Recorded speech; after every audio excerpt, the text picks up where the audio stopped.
Hi, Amy Davis here at Good Intentions Market, and today I am here with Joe from Third Day Coffee. Hi. Hello. How are you? I'm very well. How are you? I would like to know about you and your business. We're a small roaster located in Cortland, where we don't have a storefront as of yet, Okay. but we're working on that. We roast small single batches. Okay. So we have 14 different single origins from all over the world. We buy as close to the farmer as we can get to right now. Okay. So we have one main distributor that we work through where everything comes in on a pallet. Okay. Then I break those down and take orders and roast as the orders come in. Explain what that means by the batches, and for people who don't know what that is. So a smaller roaster, a lot of your commercial roasters are like 400 or 500 pound roasters at one time. Mm-hmm. So it's larger on how it's roasted, and there's really not a roast profile, so to speak. So with specialty coffee, where you take it up a notch and you get the good roasts are when you do smaller batches, and you can concentrate more on temperatures and times and sounds and things like that when it's roasting. So we do small batches right now. Eventually we'd like to get bigger and buy bigger roasters, but I don't mean huge. I mean, we're like 25, 30 pound roasters. Okay. So right now we're doing 5 pound batches, but we are doing a lot of 5 pound batches. So we're probably going to be needing a new roaster soon. Okay. So that's a good thing. How did you start roasting coffee? Like where'd this come from? Having a technical background, everything I break down and research like crazy. So I started with a hot air popcorn popper. Okay. And I just bought a bag of green beans myself, and I sat out on the back porch because it creates a little bit of smoke. And there's chaff that comes off the beans that goes everywhere out of a popcorn popper. So it was easier to do it outside, and you don't set off the smoke detectors. But I started doing that, and I really liked the results that I was getting from it. Okay. You can actually taste the different flavors that are in the coffee. So I started with that, and then eventually worked up to a 1 pound electric. And I was just roasting for myself because I have tried coffee from all over, and I couldn't find anything that was just consistent, that was a good flavor, that brought out the nuances. I mean, there's a lot of micro roasters, but this was 12, 15 years ago when I was doing this, and coffee really wasn't a big thing then. People liked coffee, but we've went through this coffee shop explosion. It was a little bit, yes. And now everybody's getting into coffee. So there's a lot of small shops out there like myself that are opening that are just really looking for a better product, a consistent product that is readily available at a decent price. Because a lot of roasters out there, I mean, there's a lot of overhead, but there's a lot of the companies that are charging $22 a bag. It's the same beans that I'm getting, and we're a lot more reasonable on the price. We're not looking out to make a ton of money. We're just looking out to get a good cup of coffee in your hands at home. Instead of I'm not looking to grow on a huge scale. This all started out as just a love for coffee. We love sharing coffee. We love if I roast something special, I'm giving a lot of it away to friends and say, hey, test this and see how you like it, or tell me what you get out of it. And a lot of times I won't even give them the flavor profile. I'll say, tell me what you think. Okay. So to see if they can have the same thing that I'm getting from it. So we do that with food. Exactly. So that's what, being farmers and whatnot, there's new things that we like to grow, and there's new things that we like to share, and that's pretty much, it started out as like this little thing where we're like, taste how good our peppers are, and taste how good, and now.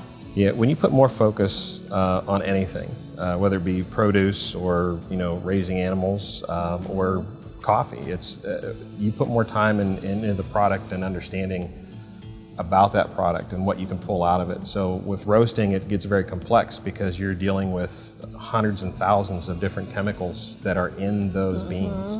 So they're all just responding to time and temperature differently. So you can't take a delicate African Ethiopian bean and roast it till you hit second crack, till it turns black, and expect to get something good out of it. It's a very delicate bean to where You got to be careful when you roast it. Don't go too high, don't go too fast. Watch your temperatures. So it's you figuring that out. Yeah. So it's kind of like trial and error. You know from a bean's profile the way it should taste, the way it should be, if you know coffee. So you start out by roasting a batch and say, okay, let's test it and see how this roast come out. But every one of our roasts are graphed on a computer. So we watch the time, we watch the temperature, we watch the rate of rise, we watch all of that to where if you buy a bag now, 6 months from now, you buy the same bag, it should taste the same, as long as it's the same bean. Right. Because we're trying to remain consistent. Once I get a good profile, I usually don't change the timing on it or how it's roasted. I like to find something and stick with it because the consistency part's the key. Well, and if people start buying your product knowing that this is what it tastes like I want to do that. That's why I buy it. That's the consistency is very important to me too. And that's the thing for me too. That's why I got into this, is because I would buy a bag of beans from somewhere, and then I would buy a bag from somewhere else, and then I go back to that bean, and I get a different taste. It's like, this is not what I had before. Right. You know, how can I find it? And then you don't buy it again. No, you don't buy it again. Because then you don't know which one you're getting, right? Yeah. Where did, tell me about the name. Tell me about your name of your company. So that was a really, really hard one to come up with. I think any business, I challenge anybody out there, if you have a business and you're thinking, okay, I want to sell jelly beans. Okay, so try to find a name that is catchy, that people remember, that means something, that has a meaning behind it for jelly beans. Right. Good luck with that. I think Jelly Belly cornered the market on that. Right. But for me, it was just, there's a process that happens. So after you roast beans, they have to rest, and it's called a degassing. So beans give off CO2 after they're roasted. And I'm sure anybody watching this will go research and find out that you can have almost 20 different people give you 20 different things. But some people say, oh, 2 days are good, 5 days are good, a week. Optimal is 3 days. And I say that because on the third day, the bean is ready. It's degassed enough to where, like, if you put it into a bag, the bag will swell a little bit. But if you put it in there on the first day and shut it, that bag will explode. Okay. Yeah, the bag will pop because there's so much CO2 that's released. But on the third day is when that comes through. The other thing for us is we are faith-based, so Christ rose on the third day. So that was a big deal for us. So when we hit the third day, being with faith, with Christ rising on the third day, it was kind of like a no-brainer. So we're like, third day. So I started researching. I found a third day cafe in the UK. You got to narrow that all down. Yeah, I wanted to make sure that I wasn't going to be, competing with a bunch of people out there. Yeah. But I did find it, and as soon as I saw that, I went ahead and I bought the URLs. I registered the hashtags and everything else, and shortly after that, I had somebody contact me wanting to buy it. Wow. And I'm like, absolutely not. Yeah, then you knew. Yeah. Doesn't it almost like kind of solidify when you're trying to figure out, like, was that it or not? Yep. And I've seen some other ones pop up. There's one out of Texas, but they have a different name in it. Sure. But that's fine. I'm not trying to be, right. McDonald's or somebody like that. Right. We're just picking names, right? But yeah, there's none other around here. But it's personal to you. Yeah. And that's where that name comes from. Good intentions definitely. It's just for everything who we were. We try to pick words that fit who we were and to narrow that down. It's a very important part of your company. Yep.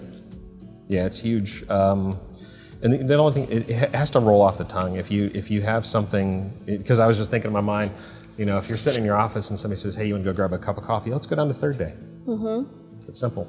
Right. It's not, you don't have this real long elaborate name or a name that doesn't mean anything. So we liked it, we stuck with it. It took us a while to come up with a logo. That's an extremely hard process. Yeah. So we don't have like a You're staff. a little bit of a perfectionist. Yeah, a little bit. Yeah.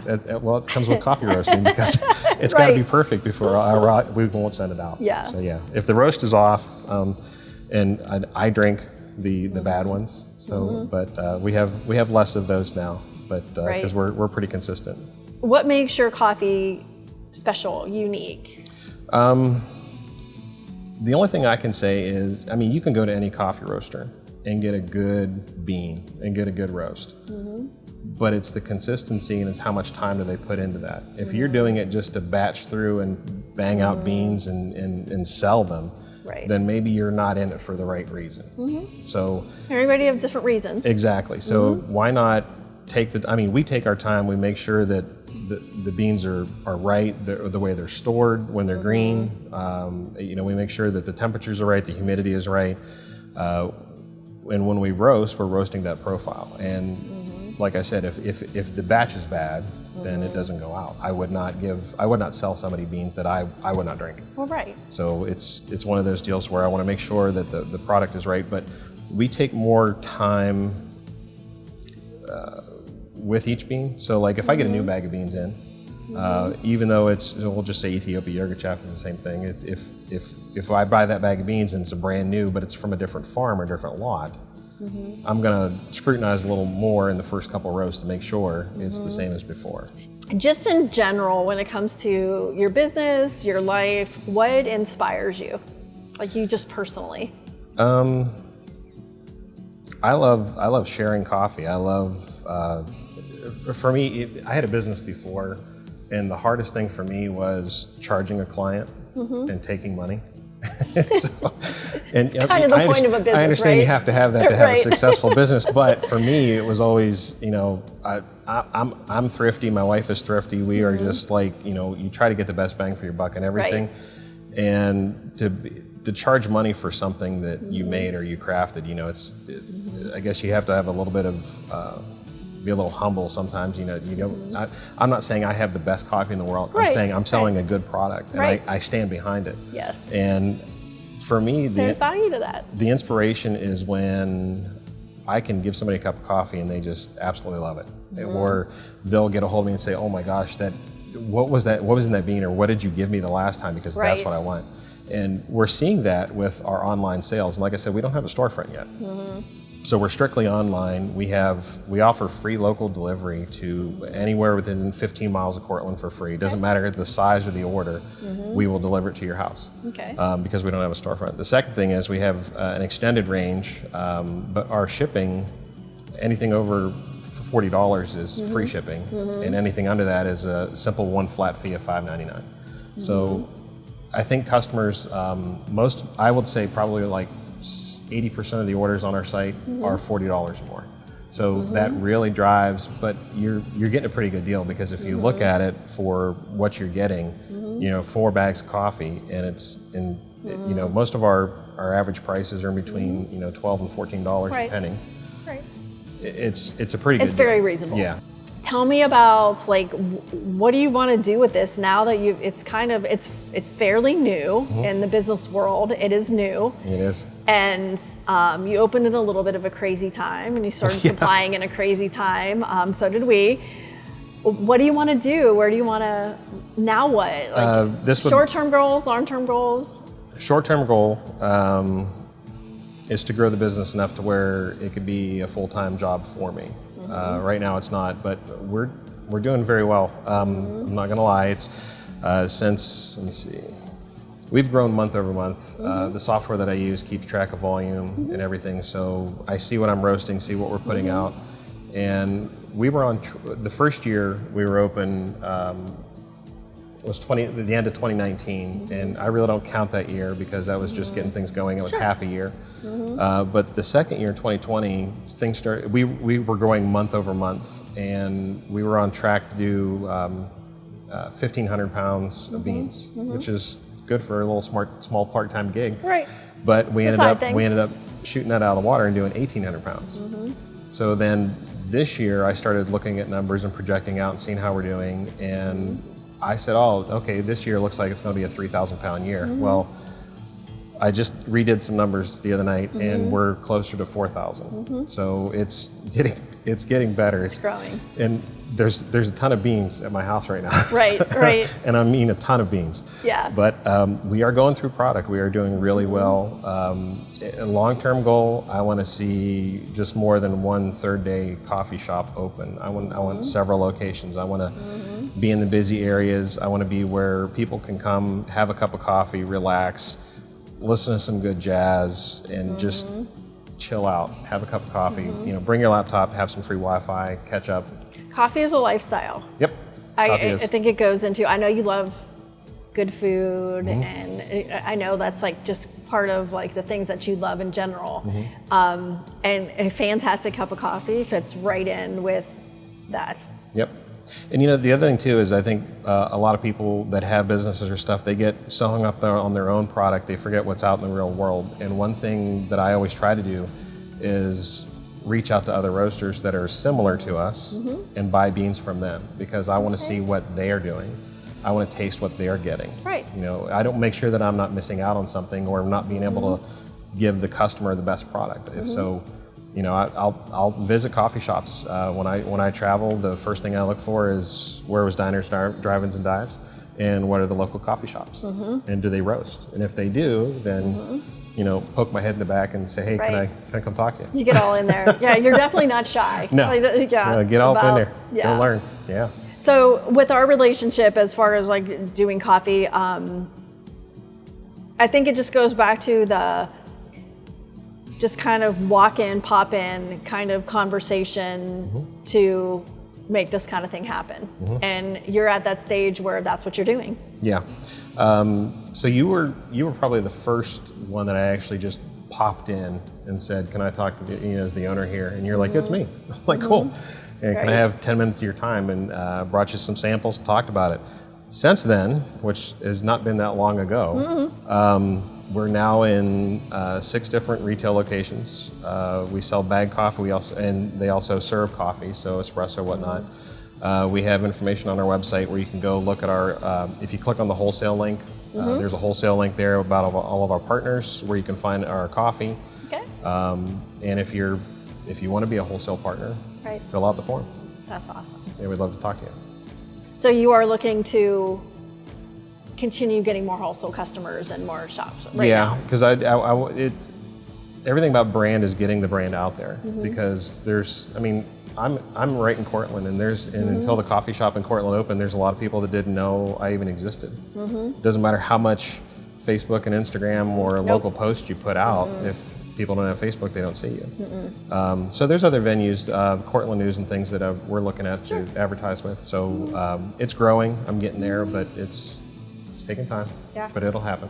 Good things take time. Good things take time. Yeah. Well, thank you for being here today. Thank you for having me. I appreciate it.